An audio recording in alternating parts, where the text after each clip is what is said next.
Hello కానమోకు కథావచనం మోహనవచనం పరిజ్ఞాన హితబాండం నిత్య చదువరి శ్రోతలకు ఆహ్వానం నమస్కారం.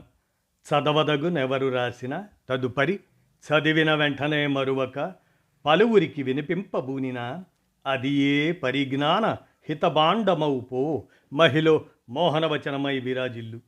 పరిజ్ఞాన హితబాండం లక్ష్యం ప్రతివారీ సమాచార హక్కు ఆస్ఫూర్తితోనే ఇప్పుడు ప్రముఖుల జీవిత విశేషాల శీర్షికన చార్లెస్ డార్విన్ 217వ జయంతి సందర్భంగా ఆ అంశాన్ని నివాళి అంశంగా వినిపించే క్రమంలో నర్రా వేణు సౌజన్యంతో ఈ అంశాన్ని జీవిత విశేషం ముఖ్యంగా చార్లెస్ డార్విన్ కార్ల్ మార్క్స్ కన్నా 9 సంవత్సరములు పెద్దాడిగా పుట్టి ఆయన 73వ ఏట మార్క్స్ కన్నా ఒక సంవత్సరం ముందు అనగా 1882లో మరణించటం విశేషం. ఇక చార్లెస్ డార్విన్ జీవిత విశేషాలని ఆయన 217వ జయంతి సందర్భంగా మనం మననం చేసుకునే క్రమంలో ఈ అంశాలను వినండి. వానరుని నుంచి నరవానరుడు, నరవానరుని నుంచి నరుడు పరిణామపరంగా ఉద్భవించాడని తెలిపి సంచలనం రేపిన ప్రకృతి శాస్త్రవేత్త చార్లెస్ డార్విన్ ఫిబ్రవరి 12, 1809లో జన్మించి 217 సంవత్సరాల క్రితం. ఆ సందర్భంగా ఆయన స్మరణలో ఈయన ఇంగ్లాండ్కి చెందిన ప్రకృతివాది చార్లెస్ డార్విన్ భూమిపై జీవజాలం ఏ విధంగా పరిణామక్రమం చెందింది అనే విషయంపై పరిశోధనలు చేశాడు. చార్లెస్ డార్విన్ పేరును తలుచుకుంటే ఎవరికైనా సరే వెనువంటనే గుర్తుకు వచ్చేది పరిణామ సిద్ధాంతం. ప్రకృతిలో జీవజాతులు వేటికవే ఏకకాలంలో రూపొందినట్లు ఎంతో కాలం నుండి నమ్ముతూ వస్తున్న ప్రజానీకానికి అదంతా వాస్తవం కాదని, ఒక మాతృక నుంచి సకల జీవరాశులు క్రమానుగతంగా పరిణామం చెందుతూ ఏర్పడతాయి అని, ఈ చర్య అనంతంగా కొనసాగుతూ ఉంటుందని మొట్టమొదటిసారిగా వివరించిన వాడు చార్లెస్ డార్విన్ మాత్రమే. వానరుని నుంచి నరవానరుడు, నరవానరుని నుంచి నరుడు పరిణామపరంగా ఉద్భవించాడని తెలిపి సంచలనం రేపిన ప్రకృతి శాస్త్రవేత్త చార్లెస్ డార్విన్. ఈయన ప్రిన్స్బర్గ్లో ఫిబ్రవరి 12, 1809లో జన్మించినట్లు మనకి చారిత్రక ఆధారం. చిన్నవాడుగా ఉండేటప్పటి నుండి కీటకాలను, ఖనిజాలను సేకరిస్తూ రసాయనిక శాస్త్రంలో పరిశోధనలు చేస్తూ ఉండేవాడు.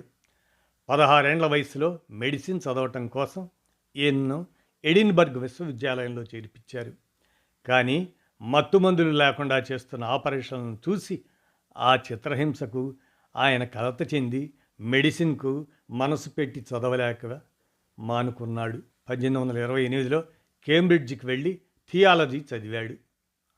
వైద్యుడైన తండ్రి అన్ని సదుపాయాలు సమకూర్చినా చదువులో రాణించలేదు ఈయన. అతడొక మందబుద్ధిగా ఉపాధ్యాయులు భావించేవారు డార్విన్ని.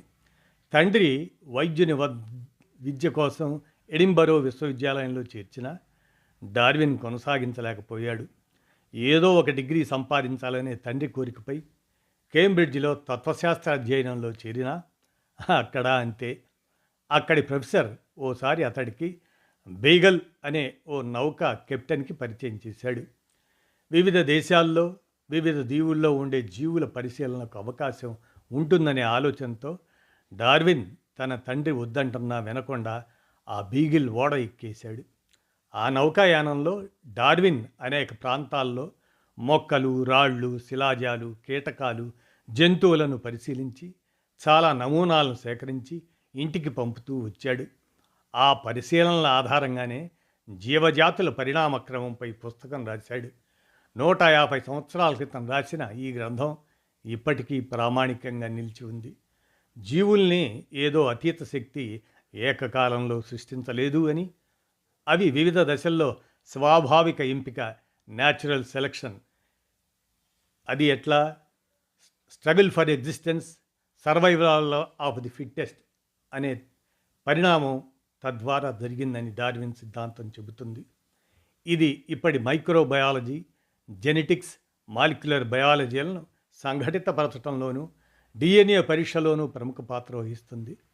చార్లెస్ డార్విన్ ప్రతిపాదించిన డార్విన్ జీవ పరిణామ సిద్ధాంతం, డార్విన్స్ థియరీ ఆఫ్ ఎవల్యూషన్, భూమి మీది జీవుల పరిణామ క్రమాన్ని తెలియజేస్తుంది. ఆధునిక జీవశాస్త్రంలో డార్వినిజం చాలా మార్పు తెచ్చింది. మూఢనమ్మకాలను విభేదించడంలో కూడా డార్వినిజం కీలక పాత్ర పోషించింది. మనిషి కోతి నుంచి వచ్చాడు, మనిషిని దేవుడు సృష్టించలేదు అన్న సిద్ధాంతాన్ని తెర మీదకు తెచ్చాడు ఈయన. ఇప్పుడు కూడా సృష్టివాదం పేరుతో డార్వినిజాన్ని వ్యతిరేకించే వాళ్ళు ఉన్నారు. డార్విన్ జీవ పరిణామ సిద్ధాంతం మార్క్సిస్ట్ చారిత్రక భౌతికవాద రచనలకు కూడా ఊపిరిపోసింది. మార్క్స్ కన్నా ఇందాక చెప్పుకున్నట్టు 9 సంవత్సరాలు పెద్దవాడు చార్లెస్ డార్విన్. మలేషియా నుంచి రస్సెల్ వ్యాలెస్, ఆ రస్సెల్ వ్యాలెస్ 1823లో పుట్టి 1913 వరకు జీవించినటువంటి ఆ వ్యాలెస్, ఆయన పంపిన సిద్ధాంత వ్యాసం డార్విన్ వ్యాసం ఒకే విధంగా ఉన్నాయి. డార్విన్ 1844లో తన రచనను వ్యాలెస్ పంపిన వ్యాసాన్ని లియోన్ సొసైటీ జర్నల్కు అందజేశాడు. 1858 జూలై 15న శాస్త్రవేత్తల సమావేశం జరిగింది. వీరిరువురి వ్యాసాలు పరిశీలించారు. 1844లో డార్విన్ మొదలుపెట్టగా వ్యాలెస్ 1858లో రాశాడు కనుక డార్వినే ముందు రాసినట్లు నిర్ధారించారు.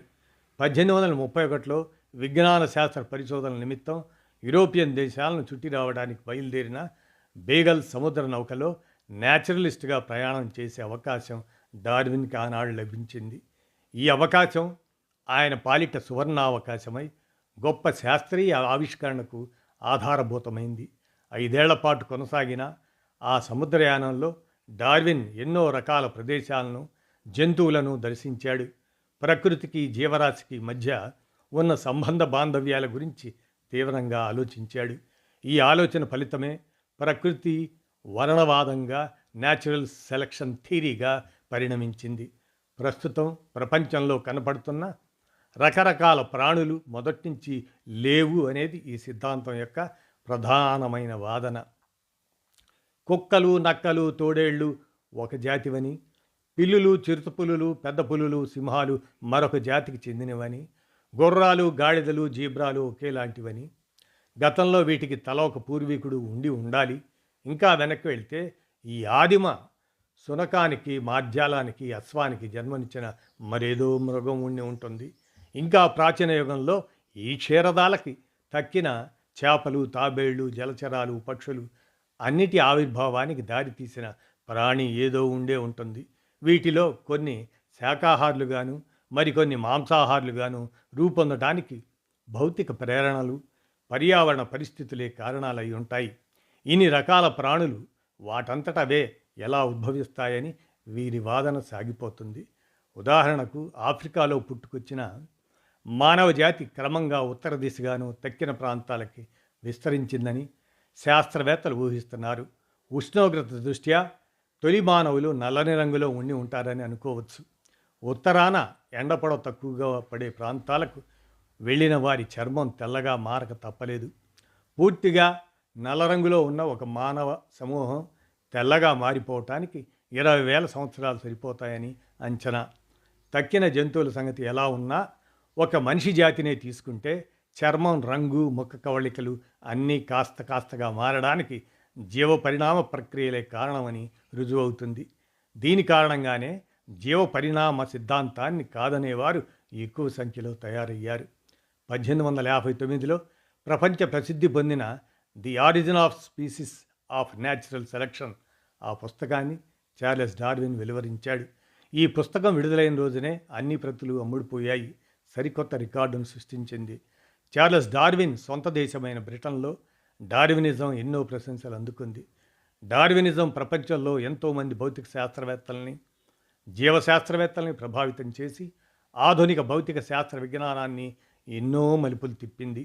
కొన్ని క్రైస్తవ, ఇస్లామిక్ దేశాల్లో డార్వినిజం చాలా వివాదాస్పదమైంది. సృష్టివాదాన్ని వ్యతిరేకించటం దైవద్రోహం అని మతవాదుల వాదన. కొన్ని ఇస్లామిక్ దేశాల్లో ఇప్పటికే ఈ సిద్ధాంతాన్ని నిషేధించారు. ఈ సిద్ధాంతం తప్పు అని, జీవ పరిణామక్రమం జరగలేదని వాదించే వారిలో టర్కీ దేశానికి చెందిన ఇస్లామిక్ రచయిత హ్యారూన్ యాహ్యా ఒకరు. 1868లో Darwin the variation of animals and plants under domestication అనే పుస్తకాన్ని ప్రచురించాడు.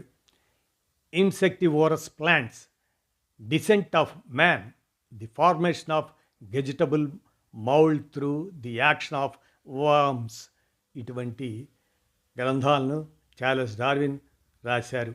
ఈయన 74 ఏళ్ల వయసులో, అదే 1882లో సర్ ఐజాక్ న్యూటన్ సమాధి దగ్గరే ఈయన సమాధి కూడా చేయబట్టం కాకతాళీయం.